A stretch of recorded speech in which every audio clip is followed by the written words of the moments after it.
साथियों, तो आप देख रहे हैं हमारा यूट्यूब चैनल अमन कुमार। आज मैं आपको पढ़ाने वाला हूँ क्या सब्सक्रिप्शन टॉपिक के बारे में, जो कि इस पूरे एनपीओ का मोस्ट इंपॉर्टेंट टॉपिक माना जाता है। ठीक है, अब ये मोस्ट इंपॉर्टेंट टॉपिक है तो भाई एग्जाम में इससे रिलेटेड क्वेश्चन भी आते हैं, बिल्कुल आते हैं सर, बिल्कुल। ठीक है, एग्जाम में इससे रिलेटेड क्वेश्चन तो आते ही आते हैं, तो आपको अच्छे तरीके से इस पूरे टॉपिक को समझना है।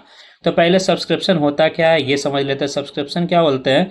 Subscription being as an income should be allocated over the period. ठीक है, टू देयर एक्रूवल। ठीक है, एक्रूवल का मतलब क्या होता है यहाँ पे? ऑफ देयर एक्रूवल का मतलब यहाँ पे क्या है कि अगर आपका इनकम, ठीक है, वो जनरेट हो चुका है, यानी अगर आपको कोई सब्सक्रिप्शन देना चाहता है, चंदा अगर कोई देना चाहता है, तो आप चाहे वो चंदा अभी दे या ना दे, अगर वो दे रहा है, रेगुलर बेसिस पे दे रहा है, तो हम ऐसा मान लेते हैं कि भाई वो चंदा हमारे पास रिसीव होगा और वो हमारा क्या कहलाता है? मेन सोर्स ऑफ इनकम कहलाता है। ठीक है, तो क्या ट्रीट करते हैं इसको? Treated as revenue nature item होता है। और जब रेवेन्यू नेचर हम किसी चीज़ को मानते हैं तो उसको कहाँ रिकॉर्ड करते हैं? इनकम एंड एक्सपेंडिचर अकाउंट में। कहाँ रिकॉर्ड करते हैं? इनकम एंड एक्सपेंडिचर अकाउंट के इनकम साइड में उसको क्या किया जाता है? रिकॉर्ड किया जाता है। ठीक है, अब इसका बनता कैसे, अकाउंट कैसे इसका बनाते हैं, ये अब हम लोग यहाँ पे समझते हैं। ठीक है, तो एक बार एग्जाम्पल ले लेते हैं यहाँ पे। ठीक है, एग्जाम्पल से हम लोग को समझ में आएगा ज़्यादा अच्छे तरीके से कि भाई इसको बनाया कैसे जाएगा। ठीक है, तो आइए चलिए देखते हैं यहाँ पे इसका एग्जाम्पल।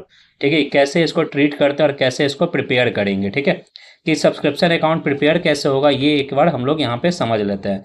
तो देखिए, एक बार 3 साल का हम ईयर लेके चलेंगे। तो बताइए अभी हमारा करंट ईयर कौन सा चल रहा है?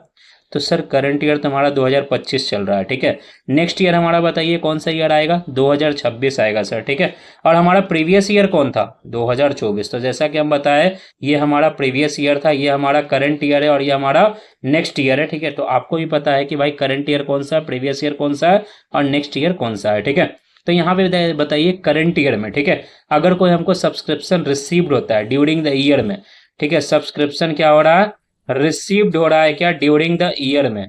ठीक है, सब्सक्रिप्शन रिसीव्ड हुआ है ड्यूरिंग द ईयर में कितना रुपया? 5 लाख रुपया। कितना रिसीव हो रहा है?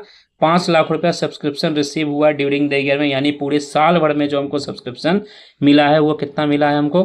5 लाख रुपया हमको रिसीव हुआ है। ठीक है, अब ये 5 लाख रुपया रिसीव तो हुआ, लेकिन उसमें ना सब्सक्रिप्शन 5 लाख रुपया जो रिसीव हुआ है उसमें पिछले साल का सब्सक्रिप्शन बकाया था। ठीक है, यानी आउटस्टैंडिंग सब्सक्रिप्शन था मेरा पिछले साल का कितना रुपया? 1 लाख रुपया। ठीक है, 1 लाख रुपया हमारा पिछले साल में बाकी था किसी पर्सन के पास सब्सक्रिप्शन के नाम पे। ठीक है, तो वो हमको देने वाला था लेकिन वो दिया नहीं था। तो अगर वो हमको दिया नहीं है तो वो इस साल में आया और बोला कि सर ऐसा करिए 1 लाख रुपया जो है रिसीव कर लीजिए। ठीक है, तो ये जो 5 लाख रुपया पूरे साल भर में मिला है ना, उसमें से 1 लाख रुपया किसका है? पिछले साल का है। ठीक है, तो आपके हिसाब से अकाउंटिंग हम कर रहे हैं कौन सा ईयर का? 2025 का। ठीक है, तो एक बात बताइए, जब अकाउंटिंग 2025 का कर रहे हैं तो क्या सब्सक्रिप्शन हम पिछले साल का रिकॉर्ड करेंगे क्या यहाँ पे? नहीं ना, यहाँ पिछले साल वाला सब्सक्रिप्शन रिकॉर्ड नहीं होगा। ठीक है, तो इसको यहाँ से क्या कर देंगे? हटा देंगे। ठीक है, तो जो आउटस्टैंडिंग सब्सक्रिप्शन था पिछले साल वाला 1 लाख रुपया, उसको हम यहाँ से क्या कर दिए? हटा दिए। तो बताइए इस साल का सब्सक्रिप्शन अभी यहाँ कितना बचा हुआ है? 4 लाख रुपीज़। ठीक है, कितना बचा हुआ है?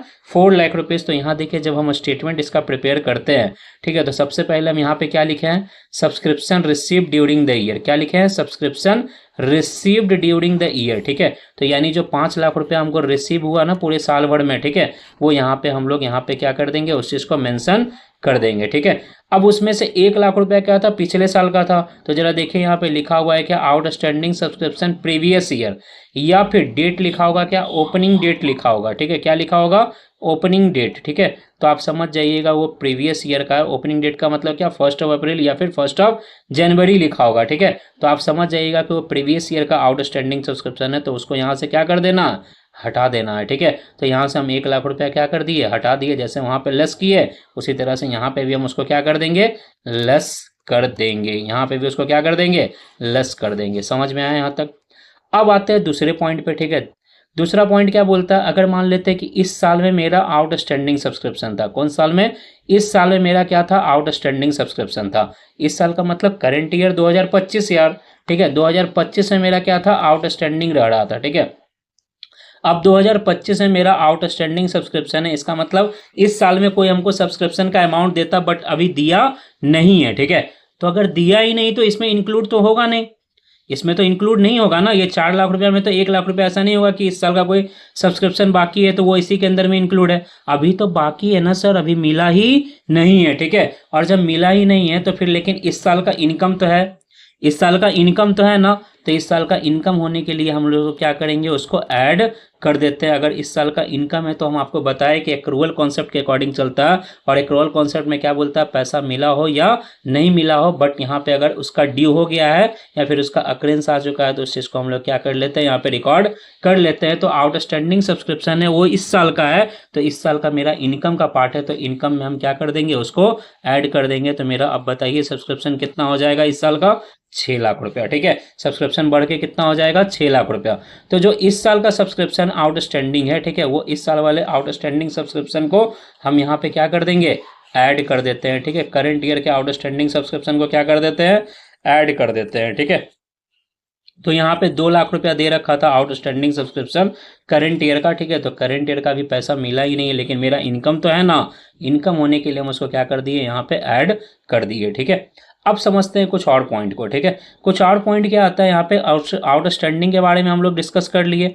अब आता है क्या, यहाँ पे एडवांस के बारे में समझते हैं, ठीक है। अगर एडवांस सब्सक्रिप्शन दिया हुआ है, ठीक है, क्या दिया हुआ है, एडवांस सब्सक्रिप्शन। तो अगर एडवांस हमको प्रीवियस ईयर में ही मिल गया था, ठीक है, अगर एडवांस सब्सक्रिप्शन हमको मिल चुका है कब, प्रीवियस ईयर में ही क्या हो गया, एडवांस सब्सक्रिप्शन मिल गया है, ठीक है। एडवांस सब्सक्रिप्शन जो रिसीव्ड हुआ है वो कब हमको हुआ है, 2024 में ही क्या हो चुका है, रिसीव हो गया है, ठीक है। 2024 में ही क्या हो गया, वो एडवांस सब्सक्रिप्शन रिसीव्ड हो गया था। कितना रुपया है, तो 1 लाख रुपया मान लेते हैं कि 1 लाख रुपया क्या था, एडवांस सब्सक्रिप्शन था, कब, प्रीवियस ईयर में रिसीव हो गया था। लेकिन एक बात बताओ, एडवांस जो होता है वो कब के लिए होता है, आने वाले साल के लिए या आने वाले पीरियड के लिए। तो बताइए 2024 में अगर कोई पैसा रिसीव हुआ है हमको, ठीक है, तो वो कब के लिए हुआ होगा, 2025 के लिए, ठीक है। तो 2025 वाला हम यहाँ क्या कर देंगे, ऐड कर देंगे, क्योंकि 2025 का तो इनकम यहाँ पे लिखना ही है ना। तो 2025 का ये इनकम था, तो 2025 वाले में क्या कर देंगे, ऐड कर देंगे। तो यहाँ पे 1 लाख रुपया क्या हो जाएगा, ऐड हो जाएगा, और मेरा सब्सक्रिप्शन कितना हो जाएगा, 7 लाख रुपया हो जाएगा, ठीक है।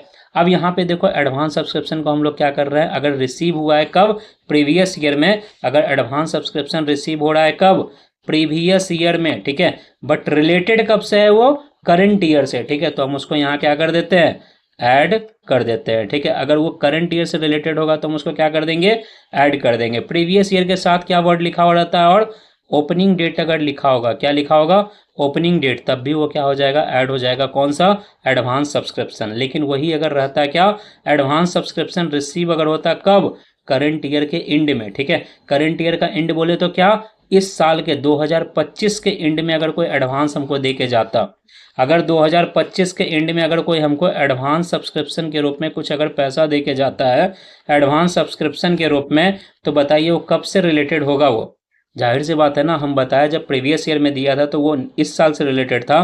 तो अगर इस साल में अगर एंड में दे रहा है तो कब से रिलेटेड होगा, नेक्स्ट ईयर से रिलेटेड होगा। और नेक्स्ट ईयर वाला यहाँ पे हमको कोई मतलब नहीं है, उससे कोई मतलब नहीं है, उसको यहाँ से क्या कर देंगे, हटा देंगे। क्योंकि अकाउंटिंग जो हम कर रहे हैं वो कौन से ईयर का कर रहे हैं, 2025 का कर रहे हैं। तो 2025 में इसका कोई यूज नहीं है, तो इसको यहाँ से क्या कर देते हैं, लेस कर देते हैं, और फिर वापस से मेरा सब्सक्रिप्शन कितना हो जाएगा, 5 लाख रुपया ही हो जाता है, ठीक है। तो यहाँ पे आइए और यहाँ पे क्या कर देंगे, हम उसको लेस कर देंगे, ठीक है। यहाँ पे क्या कर देंगे हम, एडवांस सब्सक्रिप्शन जो होगा करंट ईयर वाला, हम उसको यहाँ से क्या कर देंगे, लेस कर देंगे, ठीक है। तो यहाँ देखिए एडवांस सब्सक्रिप्शन को हम क्या कर दिए, लेस कर दिए। अगर रिसीव हुआ है कब, करंट ईयर में, बट रिलेटेड कब से है, वो रिलेटेड कब से है, नेक्स्ट ईयर से रिलेटेड है। तो नेक्स्ट ईयर वाला यहाँ क्या हो जाता है, लेस। तो नेक्स्ट ईयर का कितना यहाँ पे दे रखा था एडवांस सब्सक्रिप्शन, एडवांस सब्सक्रिप्शन जो दे रखा तो नेक्स्ट ईयर का कितना था, 2 लाख रुपया। तो 2 लाख रुपया यहाँ से क्या हो जाएगा, लेस हो जाएगा, ठीक है। तो आप देख लिए यहाँ पे कि क्या आपको ऐड करना और क्या लेस करना है, ठीक है। तो एक बार इस स्टेटमेंट को अच्छे तरीके से आप क्या कर लेंगे, यहाँ पे कॉपी कर लेंगे अपने कॉपी में, ठीक है। और इसको आप देखिए टोटल कर देंगे तो ऊपर कितना हो गया, 5 2 7 1 8 लाख रुपया, 8 लाख में 3 लाख चला जाएगा तो कितना आ जाएगा हमारा इनकम फ्रॉम सब्सक्रिप्शन, कितना आ जाएगा, 5 लाख रुपया आ जाता है। और यही 5 लाख रुपया हमारा कहाँ चला जाएगा, इनकम एंड एक्सपेंडिचर अकाउंट के इनकम साइड में, ठीक है। इनकम साइड, ठीक है, कहाँ पे लिखेंगे, income side of income and expenditure account, ठीक है। बोले तो credit side of the income and expenditure account में चला जाएगा, ठीक है। क्या, इनकम फ्रॉम सब्सक्रिप्शन। डन है। तो आप एक बार इस स्टेटमेंट को अच्छे तरीके से अपने कॉपी पे लिख लेंगे। और इसके बाद क्वेश्चन इसका दे रखा है, क्वेश्चन नंबर क्या है 7, ठीक है, 7A 7B होगा, ठीक है, और 7C है, ठीक है। फिर क्वेश्चन नंबर 8 होगा, 8B 8A 8B होगा, ठीक है, आप बना लेंगे, ठीक है। क्वेश्चन नंबर 9 होगा, इसके ऊपर क्वेश्चन दिया हुआ है, तो आप इस सारे क्वेश्चन को क्या कर लीजिए, सॉल्व कर लीजिए, फटाफट बना लीजिए। और इसको भी क्या कर लेंगे, अभी आप कॉपी पे लिख लेंगे, क्योंकि ये आपको समझने में क्या करेगा, हेल्प करेगा, ठीक है। ये आपको समझने में क्या करेगा, हेल्प करेगा। तो आप इसको भी क्या कर लेंगे, अपने कॉपी पे फटाफट लिख लेंगे, ठीक है। तो ये आपका हो गया सब्सक्रिप्शन वाला टॉपिक कंप्लीट, जो कि बहुत इंपॉर्टेंट होता है, ठीक है, बहुत ज़्यादा इंपॉर्टेंट और सबसे टफ टॉपिक माना जाता है। अगर आप ये अच्छे तरीके से समझ लेते हैं तो आप पूरे इनकम एक्सपेंडिचर अकाउंट में फिर कुछ बचता ही नहीं है समझने के लिए, ठीक है। ये सबसे इंपॉर्टेंट टॉपिक होता है, क्योंकि बच्चे सबसे ज़्यादा यहाँ पे फंसते हैं, ठीक है। तो इसको 2 बार 3 बार 4 बार 5 बार देखिए, ताकि आपको इसको अच्छे तरीके से आपके दिमाग में ये चीज़ चला जाए, ठीक है। तो चलिए मिलते हैं नेक्स्ट वीडियो में। नेक्स्ट वीडियो हमारा आएगा क्या, इनकम एक्सपेंडिचर अकाउंट का क्वेश्चन के साथ, जो कि विद एडजस्टमेंट के साथ होगा, ठीक है। तो मिलते हैं नेक्स्ट वीडियो में। नेक्स्ट वीडियो आपके लिए बहुत इंपॉर्टेंट रहने वाला है, जिससे आपका पूरा कंप्लीट होने वाला होगा क्या, इनकम एंड एक्सपेंडिचर अकाउंट का पूरा टॉपिक, ठीक है। चलिए मिलते हैं नेक्स्ट वीडियो में, ठीक है। Thank you.